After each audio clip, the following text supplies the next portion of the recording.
بسم اللہ الرحمن الرحیم وَإِذَا مَرِضْتُ فَهُوَ يَشْفِينِ صدق اللہ مولانا العظیم ببرکت ان اللہ وملائکتہ یصلون علی النبی یا ایھا الذین آمنوا صلوا علیہ وسلموا تسلیما اللہم صل علی سیدنا مولانا محمد وعلی آلہ وصحبہ واہل بیتہ اجمعین صلاۃ و سلاما علیک یا سیدی یا رسول اللہ وعلی آلک واصحابک یا حبیب اللہ۔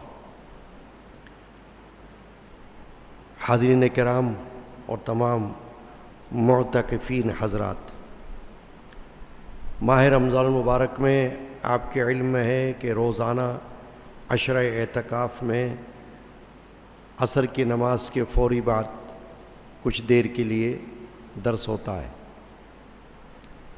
قرآن و حدیث کی روشنی میں اور فقہی مسائل کے حوالے سے۔ آج کی نشست میں بیماریاں اور ان کا علاج پر گفتگو مقصود ہے۔ بیماری کو بچہ بھی جانتا ہے، بڑا بھی جانتا ہے، مرد بھی جانتا ہے، عورت بھی جانتی ہے۔ بیماری کے نام سے سب واقف ہیں۔ عربی زبان میں اس کو مرض کہا جاتا ہے۔ قرآن مجید فرقان حمید کی سورۃ الشعراء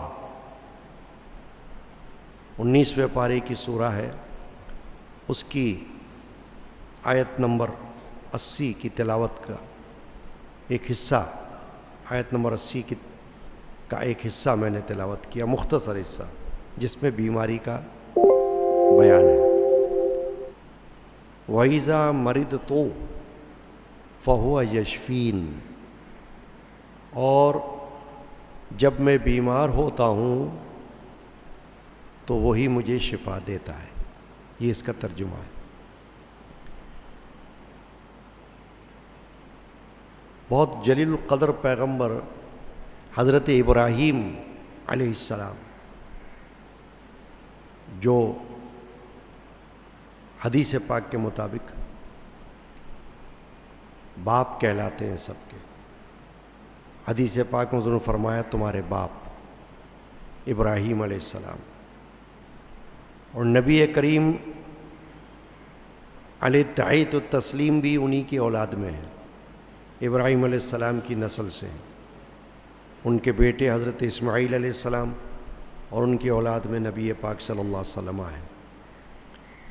ابراہیم علیہ السلام کا ذکر قرآن مجید میں کئی صورتوں میں آیا ہے، کئی آیات میں آیا ہے۔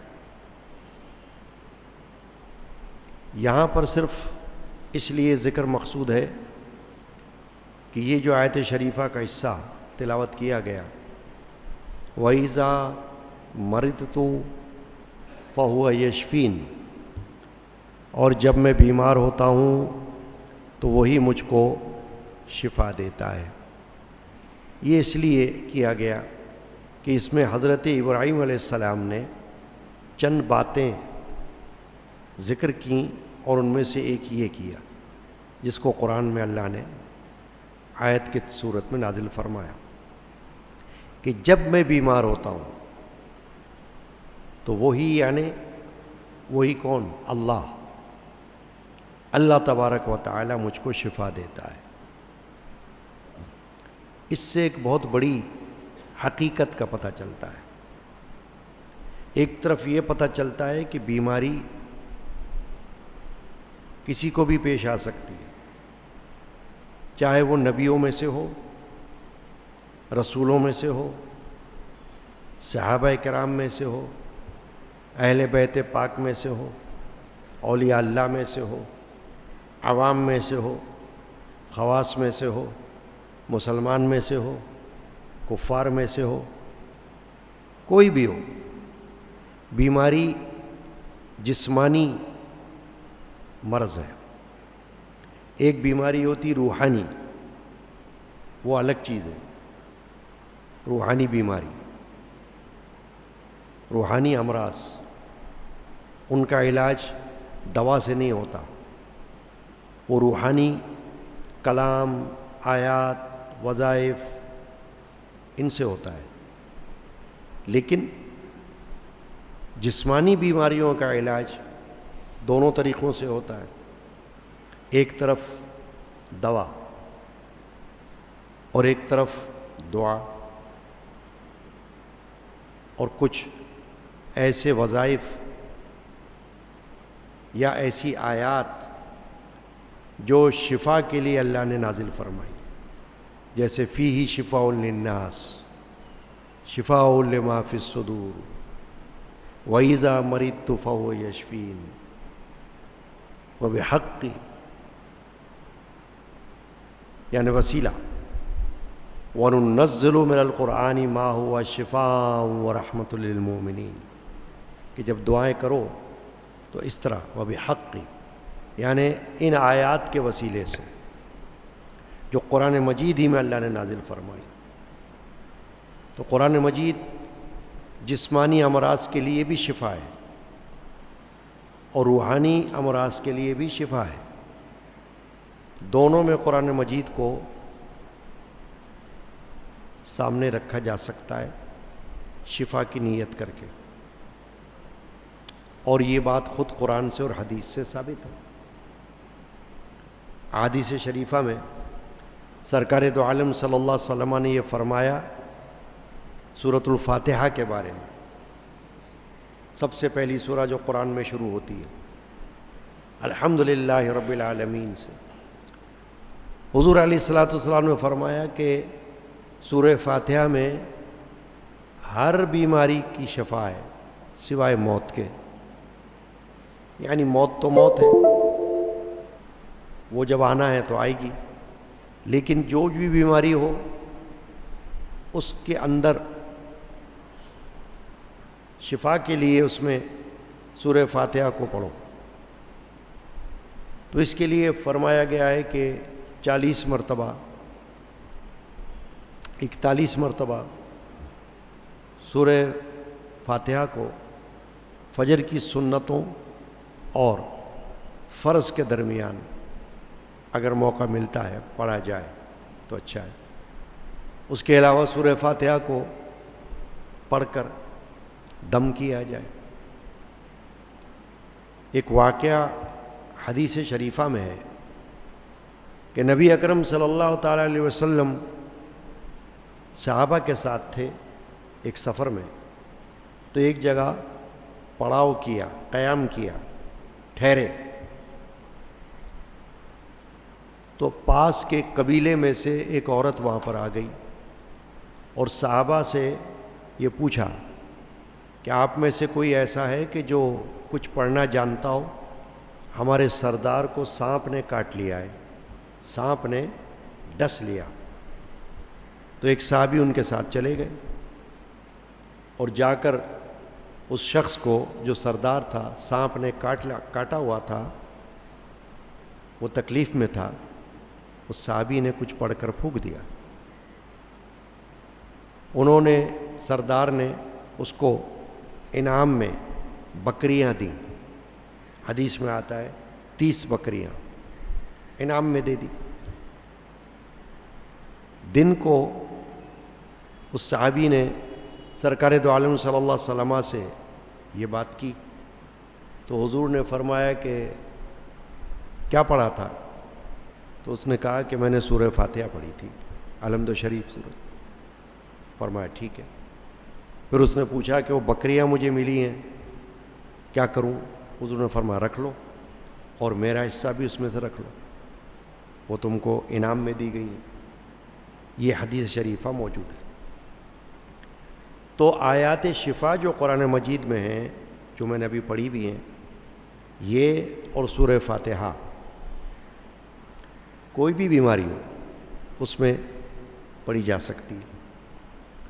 اس کے علاوہ علماء نے فرمایا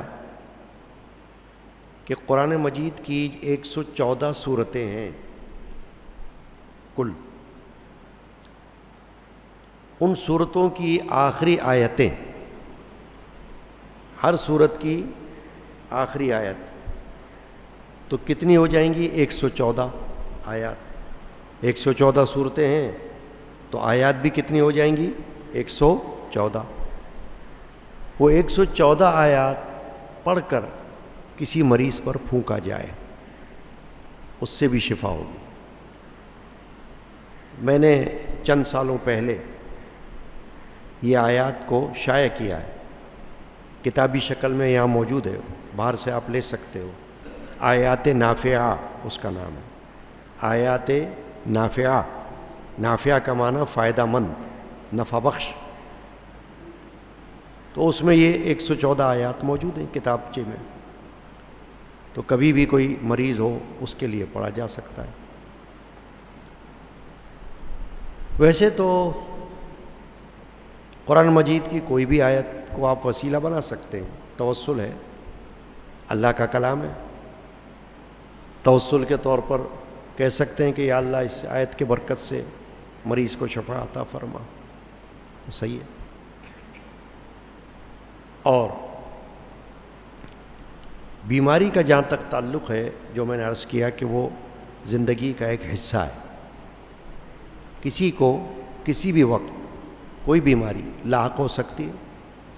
آپ یہ نہیں کہہ سکتے کہ میں نمازیں پڑھتا ہوں، روزے رکھتا ہوں، حج و عمرے بھی کیے، عبادت گزار ہوں، تو بیماری کیوں آئے گی؟ آ سکتی ہے. نبیوں سے بڑا عبادت گزار کون ہوگا؟ نبیوں رسولوں سے زیادہ اللہ کا مقرب بندہ کون ہوگا؟ تو قرآن مجید میں تو نبیوں کی بیماریاں مذکور ہیں. اور یہ آپ دیکھ لیں آیت شریفہ جو میں نے حصہ پڑھا، وَإِذَا مَرِضْتُ فَهُوَ يَشْفِينِ، اور جب میں بیمار ہوتا ہوں وہی مجھے شفا دیتا ہے. تو اس کا مطلب ہے ابراہیم علیہ السلام خود اس بات کو مان رہے ہیں کہ میں بیمار ہوتا ہوں، اور پھر یہ فرما رہے ہیں کہ وہ شفا دیتا ہے اللہ. اب بیمار ہونا اگرچہ ہم کہہ سکتے ہیں کہ بھئی ہمارے اختیار میں تو ہے ہی نہیں، اللہ تعالیٰ کی طرف سے بیماری آ گئی، لیکن علماء نے یہ فرمایا ہے کہ اس میں ابراہیم علیہ السلام کا یہ بیان ہے کہ جب میں بیمار ہوتا ہوں، یہ نہیں کہ جب اللہ مجھے بیمار کرتا ہے. اس میں اشارہ یہ ہے کہ اللہ نے جو جسم بندے کو عطا فرمایا ہے تو جسم کا خیال رکھنے کا بھی حکم دیا ہے.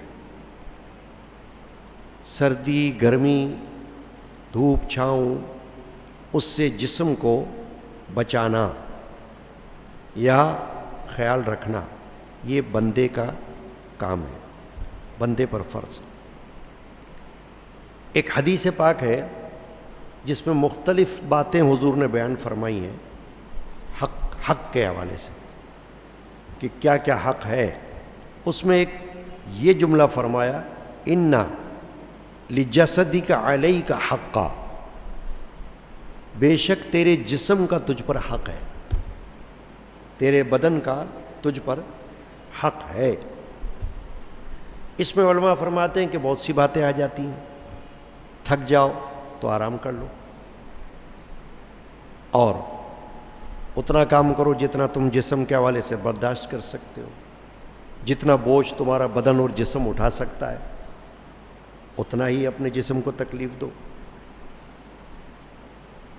اسی لیے حدیثوں میں ہے کہ جب تم قرآن پڑھ رہے ہو، جب تم نفلی نماز پڑھ رہے ہو اور تمہیں نیند ستائے تو قرآن بھی بند کر دو اور نماز بھی چھوڑ دو اور سو جاؤ، کیونکہ تمہارا جسم تم سے تقاضا کر رہا ہے کہ اس کو آرام چاہیے.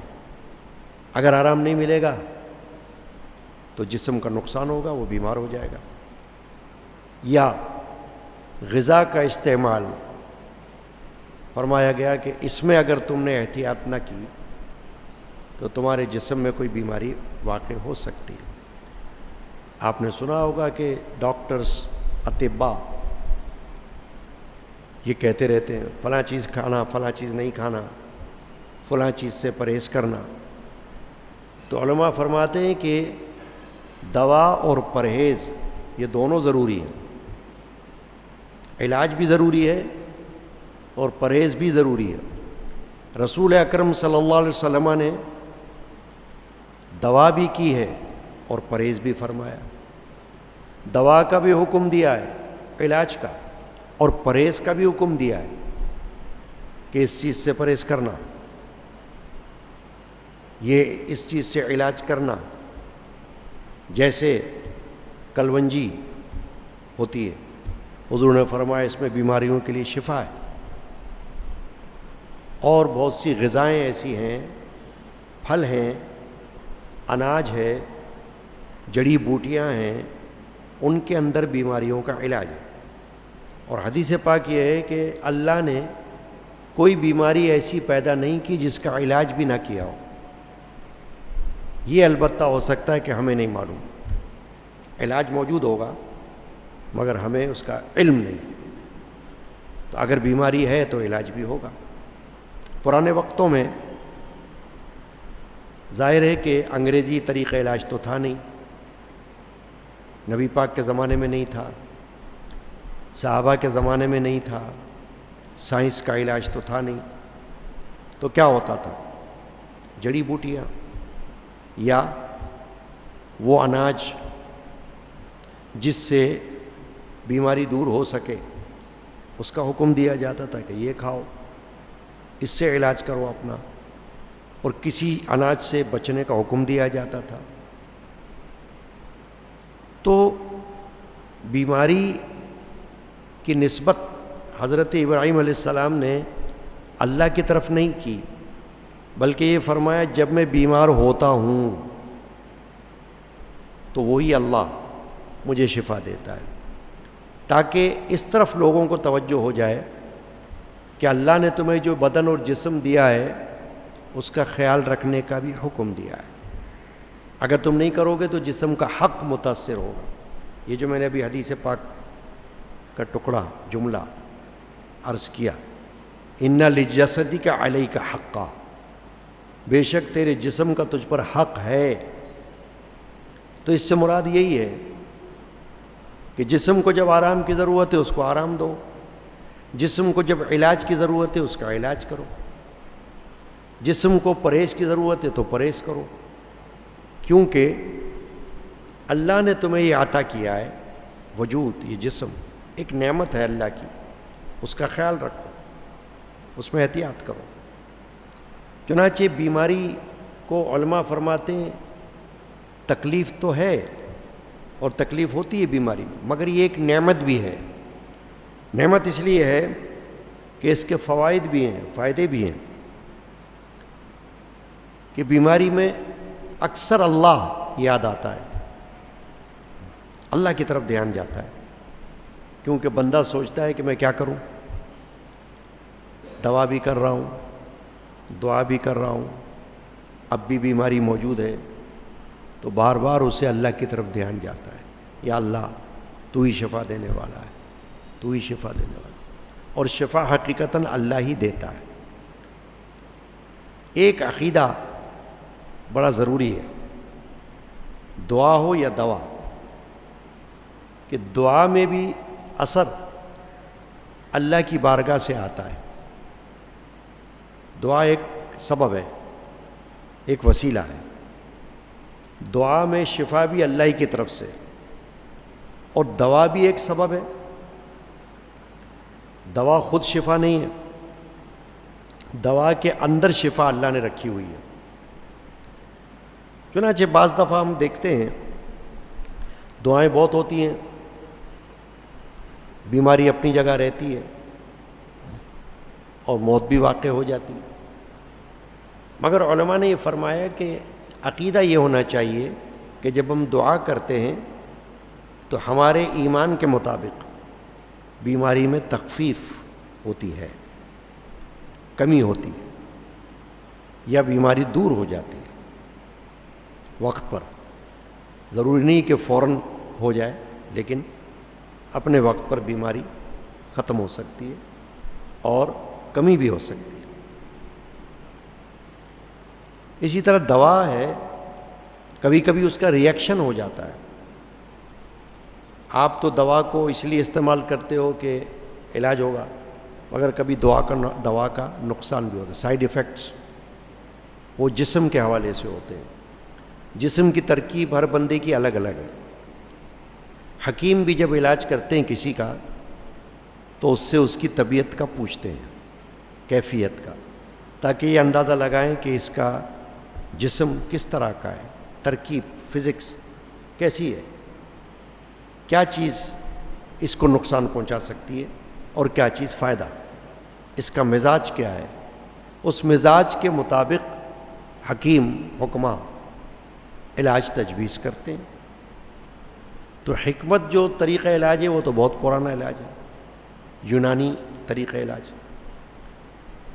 اب اور بھی طریقہ علاج ہیں، ہومیوپیتھک بھی ہے، ایلوپیتھک انگریزی دواؤں کا ہے، آیورویدک جڑی بوٹیوں کا علاج، ہربل یہ بھی اپنا علاج ہے۔ تو مختلف طریقہ علاج ہیں، کوئی بھی طریقہ علاج ہے اس کو کرنے میں کوئی ممانعت نہیں ہے، سوائے اس کے کہ حرام چیزوں سے علاج نہ کیا جائے۔ حرام چیز، حرام غذا، حرام چیز، حرام عمل، اس سے علاج نہ کیا جائے۔ اسی لیے علماء فرماتے ہیں کہ جب ہم بیماریوں میں تعویذات کرتے ہیں، تعویذ تو تعویذات جائز ہے، حدیث سے ثابت ہے، نبی پاک صلی اللہ علیہ وسلم سے ثابت ہے، صحابہ کرام سے ثابت ہے، مگر اس کے لیے ضروری ہے کہ تعویذ کے اندر کوئی شرک کی بات نہ ہو، شرکیہ کلمات نہ ہو، قرآن کی آیات ہوں، اعداد ہوں، حدیث ہوں، حدیث کے اعداد ہوں، تو یہ ہو سکتی ہے۔ تو تعویذ اگر اس طرح کا ہوگا تو درست ہے، اگر اس طرح کا نہیں ہوگا، کفریہ ہوگا، شرکیہ ہوگا، شیطان کے ناموں کا ہوگا، تو وہ تعویذ ناجائز ہو، اس کی ممانعت۔ تو یہ سارے ایک طریقے علاج ہیں۔ زیادہ تر تعویذات کا جو استعمال صوفیہ نے فرمایا ہے وہ اس لیے کیا ہے کہ جو بندہ خود کچھ پڑھنا نہ جانتا ہو، یعنی عربی بھی نہ پڑھ سکتا ہو یا اردو میں بھی نہ پڑھ سکتا ہو، کوئی اور زبان میں، تو اس کو لکھ کر اس کے گلے میں پہنا دیا جاتا ہے تاکہ اس کا بھی اثر اس تک پہنچ جائے۔ تو یہ طریقہ درست ہے، صحابہ سے ثابت ہے۔ تو میں یہ عرض کر رہا تھا کہ مختلف طریقے علاج ہیں، بس اس میں خیال کیا رکھنا ہوگا کہ حرام چیز سے علاج نہ ہو۔ جیسے شراب سے علاج نہیں ہو سکتا، شراب حرام ہے، اسی طرح نشہ آور چیزیں، افیون، ہیروئن، جو دماغ کو زائل کر دیتی ہیں، عقل کو زائل کر دیتی ہیں، ان سے علاج حرام ہے، منع ہے۔ اس لیے جب بھی علاج ہوگا تو دیکھنا ہوگا کہ حلال چیز سے علاج ہو رہا ہو، حلال غذا سے علاج ہو رہا ہو۔ مثلاً گوشت ہے، اب کوئی بیمار ہو تو یہ تو نہیں ہو سکتا کہ اس کو خنزیر کا گوشت کھلا دیا جائے سن کر کہیں سے کہ اس میں فائدہ ہوگا، کیونکہ وہ حرام ہے۔ دین اسلام میں سور، خنزیر قرآن مجید میں حرام کر دیا اللہ نے، اس کی ہر چیز حرام ہے، چربی ہو، ہڈی ہو، کھال ہو، بال ہو، سب حرام ہے۔ لیکن غیر مسلم ممالک میں غیر مسلم افراد تو شوق سے کھاتے پیتے ہیں، تو ہم یہ نہیں کر سکتے کہ ہم یہ کہیں بھئی فلاں بھی تو کھا رہے ہیں، ہم بھی اس کو استعمال کریں گے، نہیں۔ تو جب بھی کوئی علاج ہوگا وہ حلال چیزوں سے ہو سکتا ہے، حرام سے نہیں۔ تو بیماری کے بارے میں جو بات ہے ذہن میں رکھنا ہے وہ تو یہ ہے کہ ایسا نہ ہو کہ بہت سے لوگ یہ سمجھتے ہیں کہ بھئی یہ تو بڑا پاک باز بندہ ہے، اس کو بیماری نہیں آ سکتی۔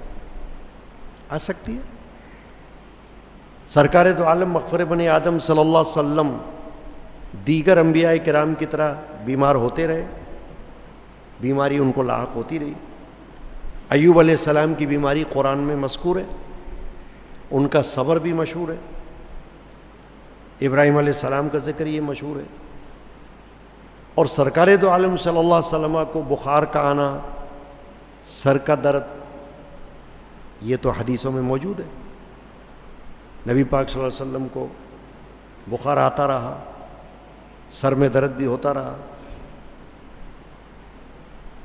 اور اس کے علاوہ حضور پاک صلی اللہ علیہ وسلم جہادوں میں جب حصہ لے رہے تھے تو آپ زخمی بھی ہوئے، سر اقدس سے خون بھی بہا، پیشانی مبارک خون آلود بھی ہوئی۔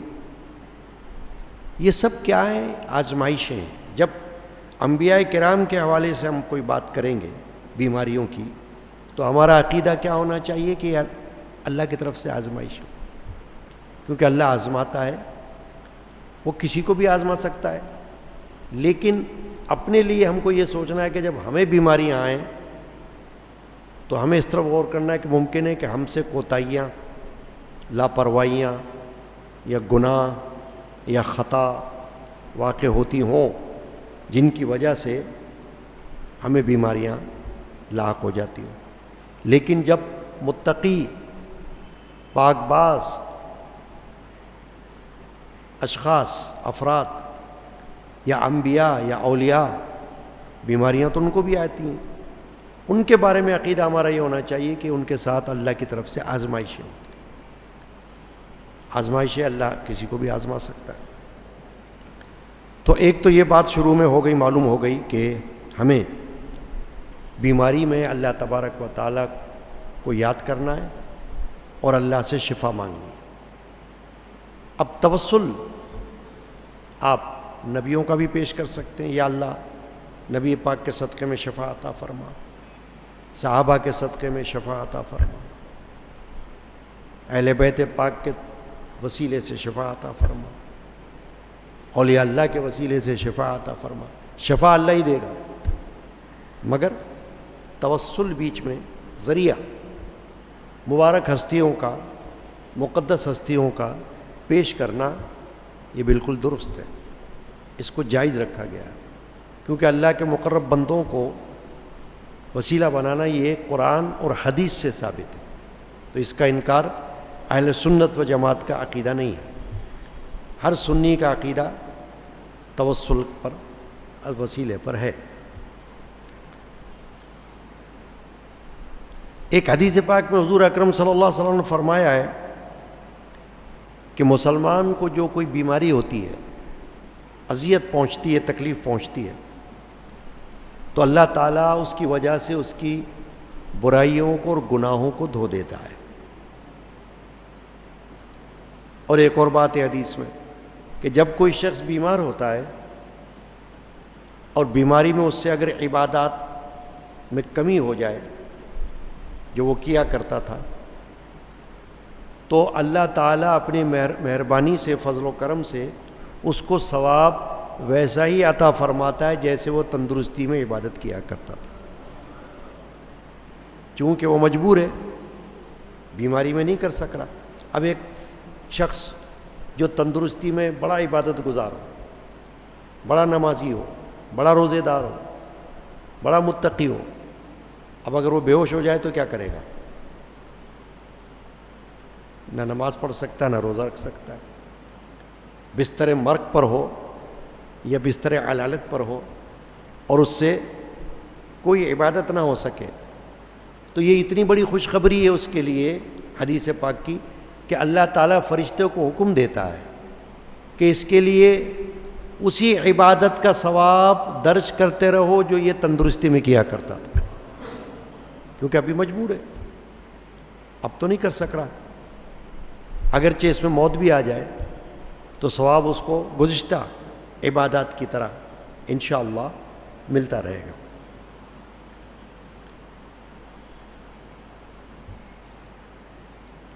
اب چند مسائل ہیں کہ بیماری میں اپنی ہو یا دوسرے کی ہو ہمیں کیا کرنا ہے۔ ایک تو یہ کہ ہر بندہ کوئی دوا تو کر نہیں سکتا اس کے لیے، دوسرے کے لیے، مگر دعا تو کر سکتا ہے نا، غائبانہ بھی کر سکتا ہے اور اس کے پاس بھی ہو سکتا ہے، بیٹھ کر وہاں بھی کر سکتا ہے، تو دعا کرے۔ ایک دعا ہی ہے جو مفت ہوتی ہے، اس میں آپ کا کوئی خرچ بھی نہیں ہوتا، اس میں آپ کو کوئی محنت بھی نہیں کرنی پڑتی، بلکہ اس کے بدلے میں آپ کو اللہ کی طرف سے اجر ملتا ہے، ثواب ملتا ہے بہت بڑا۔ بیمار کا بھی بھلا ہوگا، اس کو شفا ہو جائے گی دعا کے وسیلے سے، اور آپ کا بھلا یہ ہوگا کہ آپ کو اجر و ثواب مل جائے گا، نام اعمال میں نیکی داخل ہو جائے گی۔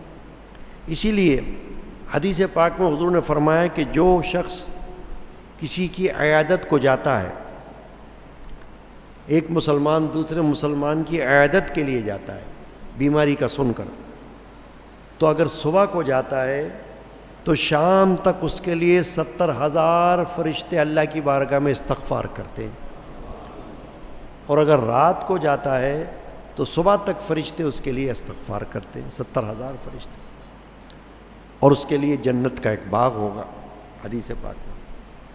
تو اس سے معلوم ہوا کہ عیادت کی بہت بڑی اہمیت ہے، اور عیادت بھی ایک عبادت کی طرح ہے، کیونکہ رسول اکرم صلی اللہ علیہ وسلم سے یہ ثابت ہے کہ آپ نے بیماری کا سن کر عیادت فرمائی، صحابی بیمار ہوئے، حضور ان کے پاس پہنچ گئے،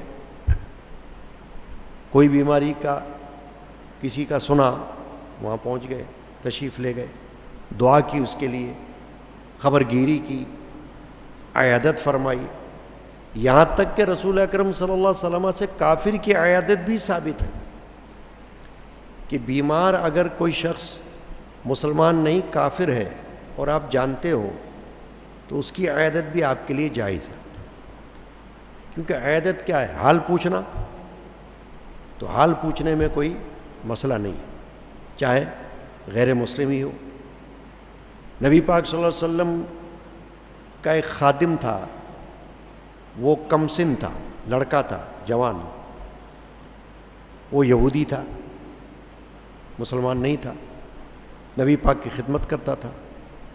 تو ایک دن وہ بیمار ہو گیا، حدیث پاک ہے، بخاری شریف کی حدیث ہے، رسول پاک صلی اللہ علیہ وسلم نے اطلاع پا کر اس کی عیادت فرمائی، اس کے گھر تشریف لے گئے، اس کے سرانے بیٹھے اور اس پر اسلام بھی پیش فرمایا کہ اگر تو اسلام لے آئے تو میں تیرے لیے جنت کی ضمانت دیتا ہوں، کیونکہ یہودی تھا نا، تو یہودی غیر مسلم ہوتے ہیں، عیسائی، یہودی، پارسی یہ نان مسلم ہیں، ان کے لیے ویسے تو جنت نہیں ہے، اللہ نے خود ہی منع فرما دیا ہے قرآن میں، ان کے لیے رحمت بھی نہیں ہے، ان کے لیے مغفرت بھی نہیں ہے، اور جنت، رحمت، مغفرت کی دعا کرنا یہ بھی منع ہے، گناہ ہے۔ تو اب کیا کر سکتے ہیں؟ عیادت، بس تیمارداری ہو جائے، عیادت ہو جائے، وہ غیر مسلم کی بھی ہو سکتی۔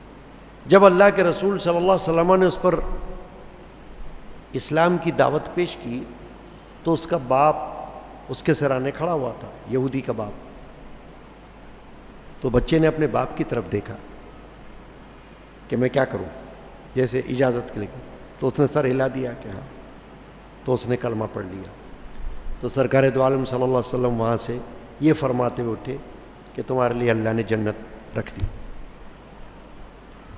تو معلوم یہ ہوا کہ عیادت ایک سنت مبارکہ ہے، نبی پاک صلی اللہ علیہ وسلم سے ثابت ہے، اور جب کسی کی بیماری کا سنیں تو ممکن ہو تو اس کی عیادت کو جائیں، عیادت کریں، اسپتال میں کر سکتے ہو تو اسپتال میں کریں، گھر میں کر سکتے ہو تو گھر میں کریں، اور اگر جا ہی نہیں سکتے تو پھر دعا تو کریں، اس سے تو محروم نہ رہیں، شفا کی دعا کریں۔ غائبانہ دعا بھی بہت بڑی فضیلت رکھتی ہے، حدیث پاک میں ہے کہ پیٹھ پیچھے دعا بڑی فضیلت والی دعا ہوتی ہے، تو اس سے محروم نہیں رہنا چاہیے کم از کم۔ اب علماء نے یہ فرمایا کہ جب کسی بیمار کی عیادت کو جاؤ تو اسے مایوسی نہ دلاؤ، اگر آپ کو لگتا بھی ہو کہ کہ یہ شخص بچنے والا نہیں لگتا، یہ شخص بچے گا نہیں، اگر آپ کو لگے یا ڈاکٹر نے بھی کہہ دیا ہے، تو حدیث پاک یہ بتاتی ہے کہ اس کے سامنے یہ تاثر مت دو، کیونکہ اس کو وحشت ہوگی، اسے خوف ہوگا، اسے گھبراہٹ ہوگی، وہ پہلے ہی بیمار ہے، اوپر سے تم یہ کہہ دو کہ بھائی تم تو بچو گی نہیں، تو وہ تو اسی وقت ہی مر سکتا ہے بیچارہ، پریشان ہو جائے گا۔ تو نہیں، حدیث پاک میں ہے کہ جب نبی پاک صلی اللہ علیہ وسلم کسی مریض کی عیادت کو تشریف لے جاتے تو فرماتے لا باس طہور انشاءاللہ تعالی۔ کیا معنی ہوا؟ کہ کوئی بات نہیں، یعنی گھبراؤ مت، کوئی بات نہیں، انشاءاللہ پاک ہو جاؤ گے، یعنی شفا یاب ہو جاؤ گے۔ اب آگے اللہ پر ہے، تو مریض کو ہمیشہ تسلی کی بات بتانا ہے، ڈھارس بندھانا ہے، اس کو پریشان نہیں کرنا، اور اسی طرح اس کے پاس زیادہ دیر نہیں بیٹھنا، جتنی دیر وہ برداشت کر سکتا ہوں اتنی دیر بیٹھنا ہے بس۔ اگر وہ خود آپ کو برداشت کرے کہ نہیں آپ بیٹھو ابھی، اور کبھی کبھی ایسا ہوتا ہے کہ مریض کو کسی کے آنے سے بہت خوشی محسوس ہوتی ہے، تسلی ملتی ہے، وہ چاہتا ہے میرے پاس بیٹھے، تو جب تک وہ چاہے تو بیٹھ سکتے ہیں، ورنہ کچھ دیر بیٹھ کر رخصت ہو جائے تاکہ اسے کوئی تکلیف نہ ہو، اذیت نہ پہنچے۔ چنانچہ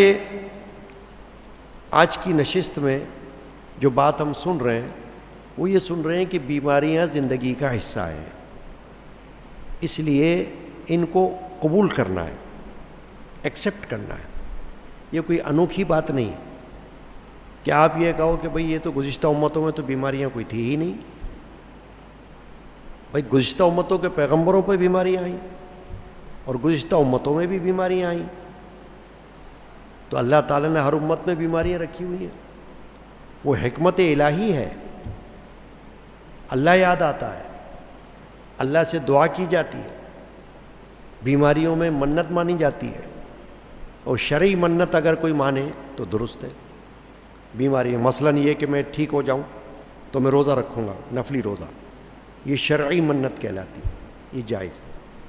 یا میں تندرست ہو جاؤں، صحت یاب ہو جاؤں تو میں نفلی نماز پڑھوں گا، تو یہ شرعی منت ہے، جائز ہے، کر سکتے ہیں۔ یعنی کوئی ایسی منت بیماری دور ہونے کے لیے مان سکتے ہیں کہ جو عبادت سے تعلق رکھتی ہے، فالتو منتیں نہیں، عبادت سے تعلق رکھتی ہے، جیسے صدقہ کروں گا، خیرات کروں گا، تو یہ سب عبادت سے تعلق رکھتے ہیں نا، صدقات بھی عبادت میں شامل ہیں، صدقہ کرنا، خیرات کرنا عبادت میں شامل ہے۔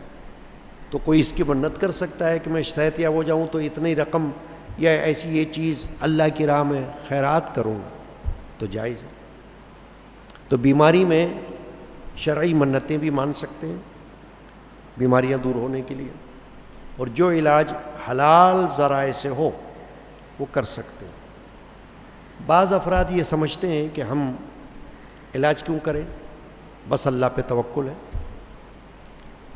یہ اس تعلیم کے منافی ہے جو رسول پاک نے دی ہے۔ اللہ کے رسول صلی اللہ علیہ وسلم نے جب خود علاج فرمایا اپنا، اب دیکھیں نا، جب حضور کو کوئی تکلیف ہوتی، حدیث پاک میں کہ آپ حجامہ کرواتے تھے، آج کل کے دور میں اس کو کہتے ہیں حجامہ، اور حدیث میں الفاظ آئے فسد، یعنی جانور ہوتے ہیں، اس زمانے میں تھے جونکیں، ان کو بدن میں لگایا جاتا تھا اور وہ فاسد خون کو چوستی تھی، تو خراب خون کو جسم سے نکال دیتی تھیں، مریض تندرست ہو جاتا تھا۔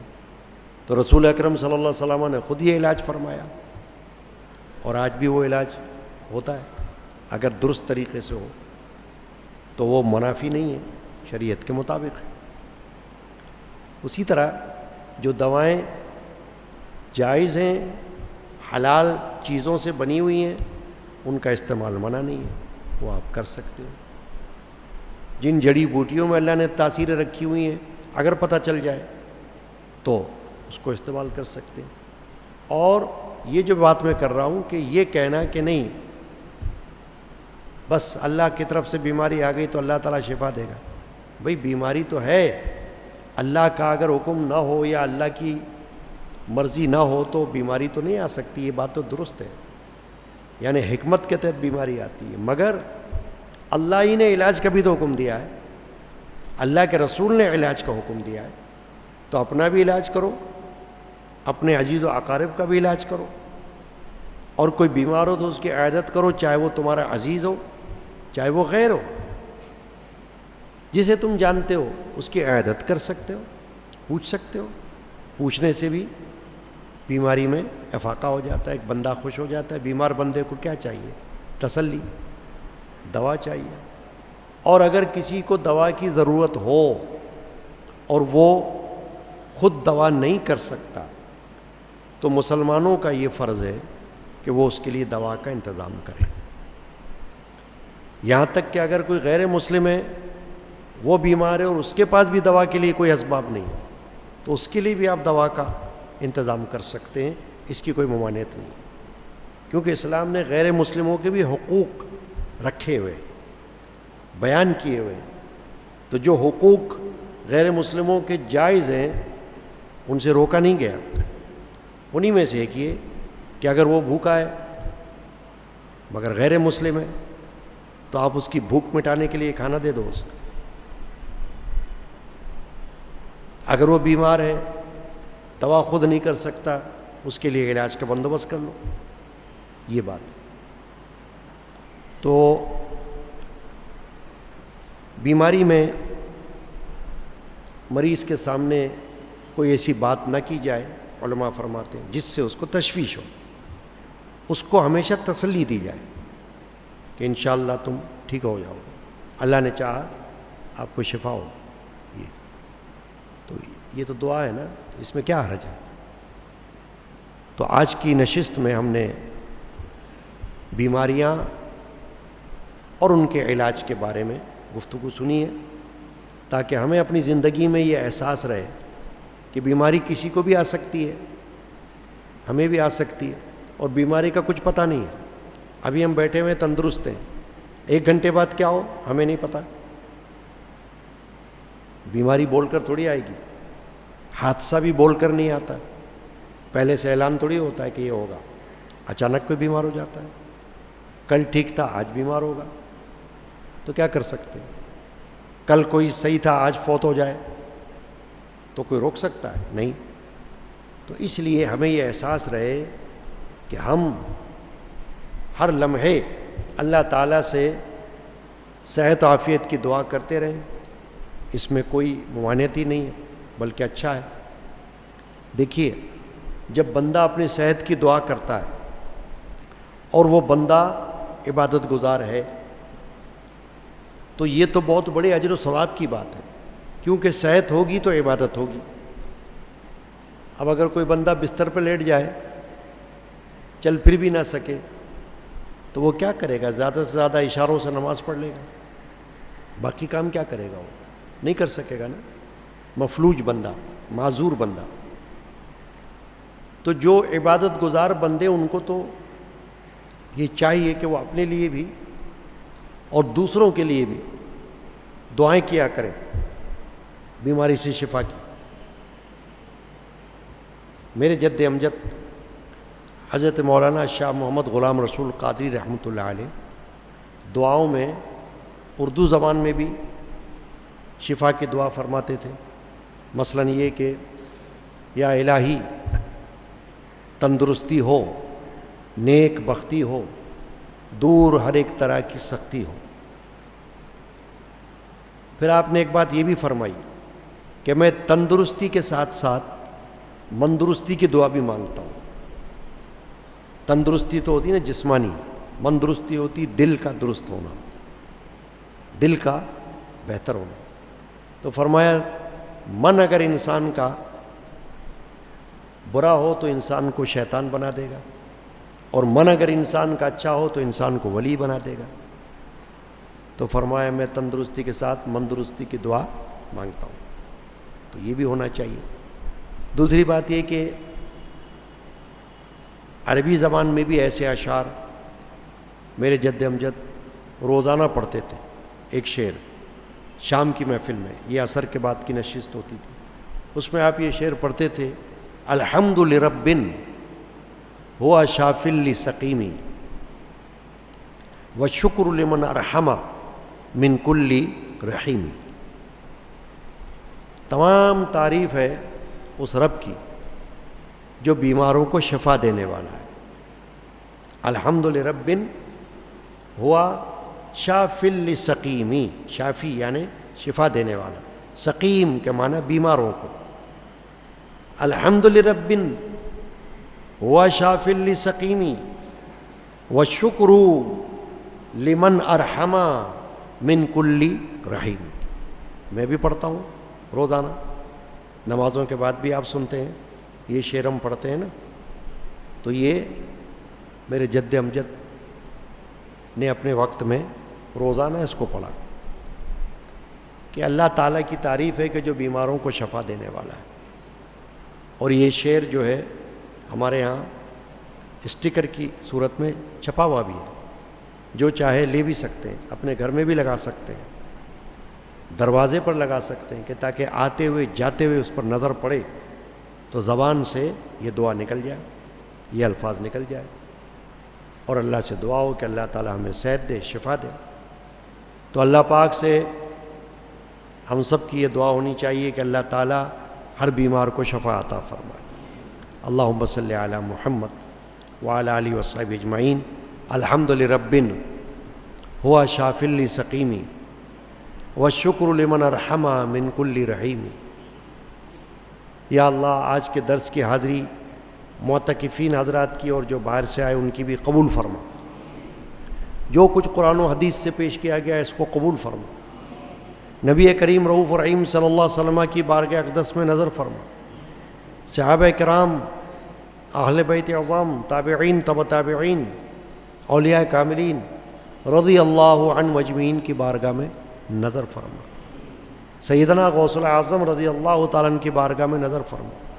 ہمارے تمام مرشدان پاک کی ارواح کو ثواب پہنچا. اے اللہ بے روزگاروں کو حلال رزق عطا کر، مجھ فقیر سمیت تمام بیماروں کو شفا عطا کر، صحت کاملہ ان کو عطا کر، شفاء عاجلہ ان کو عطا کر. ہمارے اہل حلقہ محمد رمضان قادری جو کل سے اسپتال میں، اے اللہ ان کو تو شفا عطا کر، ان کی بیماری کو دور فرما، صحت کاملہ اور شفاء عاجلہ عطا کر دے، موذی مہلک لا علاج بیماری سے بچا لے. آمین. یا اللہ جو بے اولاد ہیں ان کو تندرست نیک اولاد نرینہ عطا کر، اور جو بچے بچیاں ان کے گھروں کو آباد کر، ہر آنے جانے والے کو حفظ و امان میں رکھ، مرشدان پاک کے جان ایمان کا فیض عطا کر. آمین. روزانہ ہمیں اس درس میں حاضری کی شرکت کی توفیق عطا کر، ہمارے اعتکاف کو قبول فرما، ہماری عبادات کو اس میں قبول فرما، دعاؤں کو قبول فرما. آمین. صلی اللہ تعالی علی محمد وعلی آلہ وصحبہ اجمعین برحمتک.